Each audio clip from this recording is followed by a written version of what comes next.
ಬಾಯಿಯ ಕುಹರ ಅನ್ನನಾಳ ಜಠರ ಪಿತ್ತಕೋಶ ಯಕೃತ ದೊಡ್ಡ ಕರಳು ಸಣ್ಣ ಕರಳು ಕುಡಿಯುತ್ತದೆ. ಬಾಯಿಯ ಕುಹರದಲ್ಲಿ ಲಾಲಾರಸವನ್ನು ಅನ್ನನಾಳದ ಮೂಲಕ ಆಹಾರ ಜಠರಕ್ಕೆ ಸೇರುತ್ತದೆ. ಜಠರದಲ್ಲಿ ಆಮ್ಲವು ಬಿಡುಗಡೆ ಆಗುತ್ತದೆ. ಮೇದೋಜೀರಕ ರಸವನ್ನು ಬಿಡುಗಡೆ. ಸಣ್ಣ ಕರುಳು ವಿಲ್ಲೆಗಳ ಮೂಲಕ ಆಹಾರವನ್ನು ಹೀರಿಕೊಳ್ಳುತ್ತದೆ. ದೊಡ್ಡ ಕರುಳು ನೀರನ್ನು ಹೀರಿಕೊಳ್ಳುತ್ತದೆ. ಗುದದ್ವಾರದ ಮೂಲಕ ಜೀರ್ಣವಾಗದ ಆಹಾರವನ್ನು ಹೊರಗಡೆ ಹಾಕುತ್ತದೆ.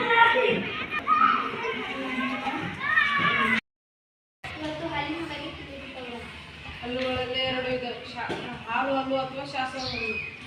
ಹಲ್ಲಿನಲ್ಲಿ 4 ಪ್ರಕಾರಗಳಿವೆ: ಬಾಚಿ ಹಲ್ಲು, ಕೋರೆ ಹಲ್ಲು, ಕಿರುದವಡೆ ಹಲ್ಲು, ದವಡೆ ಹಲ್ಲು.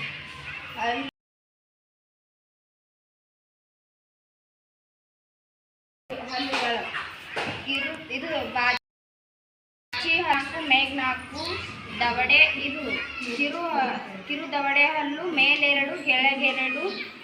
ಇದು ದವಡೆ ಹಲ್ಲು ಮೇಲ್ 4 ಕೆಳಗೆ 4. ಕೋರೆ ಹಲ್ಲು ಕೆಳಗೆರಡು ಮೇಲೆರಡು.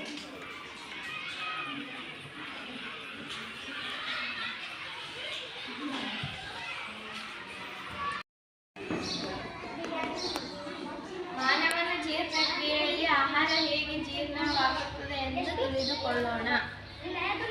ಜೀರ್ಣಕ್ರಿಯೆ ನಡೆಸುವ ಅಂಗಗಳು ಅನ್ನನಾಳ, ಜಠರ, ಮೇದೋಜೀರಕಾಂಗ, ಯಕೃತ, ಪಿತ್ತಕೋಶ, ಸಣ್ಣ ಕರಳು, ದೊಡ್ಡ ಕರಳು, ಗುದನಾಳ, ಗುದದ್ವಾರ.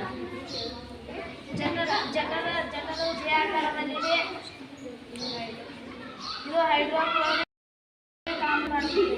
ಪಿತ್ತಕೋಶವು ಪಿತ್ತರಸವನ್ನು ಸ್ರವಿಸುತ್ತದೆ. ಮೇದೋಜೀರಕಾಂಗವು ಮೇದೋಜೀರಕ ರಸವನ್ನು ಸ್ರವಿಸುತ್ತದೆ.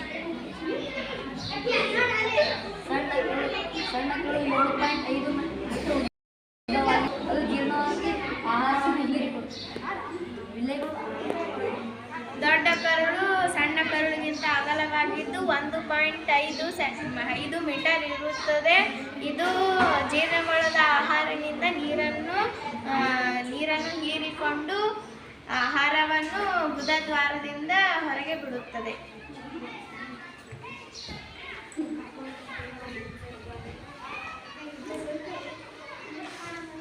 ನಾಲಿಗೆಯ ರಸಾಂಕುರಗಳನ್ನು ತಿಳಿದುಕೊಳ್ಳೋಣ. ಅವು ಯಾವುವು ಎಂದರೆ, ಈ ಭಾಗದಲ್ಲಿ ಕಹಿ ಗ್ರಹಿಸುತ್ತೇವೆ, ಈ ಭಾಗದಲ್ಲಿ ಹುಳಿ ಗ್ರಹಿಸುತ್ತೇವೆ, ಈ ಭಾಗದಲ್ಲಿ ಉಪ್ಪು ಗ್ರಹಿಸುತ್ತೇವೆ, ಈ ಭಾಗದಲ್ಲಿ ಸಿಹಿ ಗ್ರಹಿಸುತ್ತೇವೆ. ನಾಲಿಗೆ ಎಂದರೆ ನಾಲಿಗೆಯು ಮೃದುವಾದ ಮಾಂಸದ ಅಂಗವಾಗಿದ್ದು ಬಾಯಿಯ ಕುಹರದ ಹಿಂಭಾಗದಲ್ಲಿ ತಳಭಾಗಕ್ಕೆ ಅಂಟುಕೊಂಡಿದೆ. ನಾಲಿಗೆಯ ಕಾರ್ಯಗಳು: ನಾವು ಮಾತನಾಡಲು ನಾಲಿಗೆಯನ್ನು ಉಪಯೋಗಿಸುತ್ತೇವೆ. ಇದರ ಹೊರತಾಗಿ ಆಹಾರವನ್ನು ಜಗಿಯುವಾಗ ಇದರ ಜೊತೆ ಲಾಲಾರಸವು ಮಿಶ್ರವಾಗಿದೆ ಹಾಗೂ ನುಂಗಲು ಸಹಾಯ ಮಾಡುತ್ತದೆ. ನಾಲಿಗೆಯ ಮೂಲಕ ಆಹಾರದ ರುಚಿಯನ್ನು ಗ್ರಹಿಸುತ್ತೇವೆ. ಆಹಾರ ಬೇರೆ ಬೇರೆ ರುಚಿಗಳನ್ನು ಪತ್ತೆ ಮಾಡಲಾಗಿದೆ.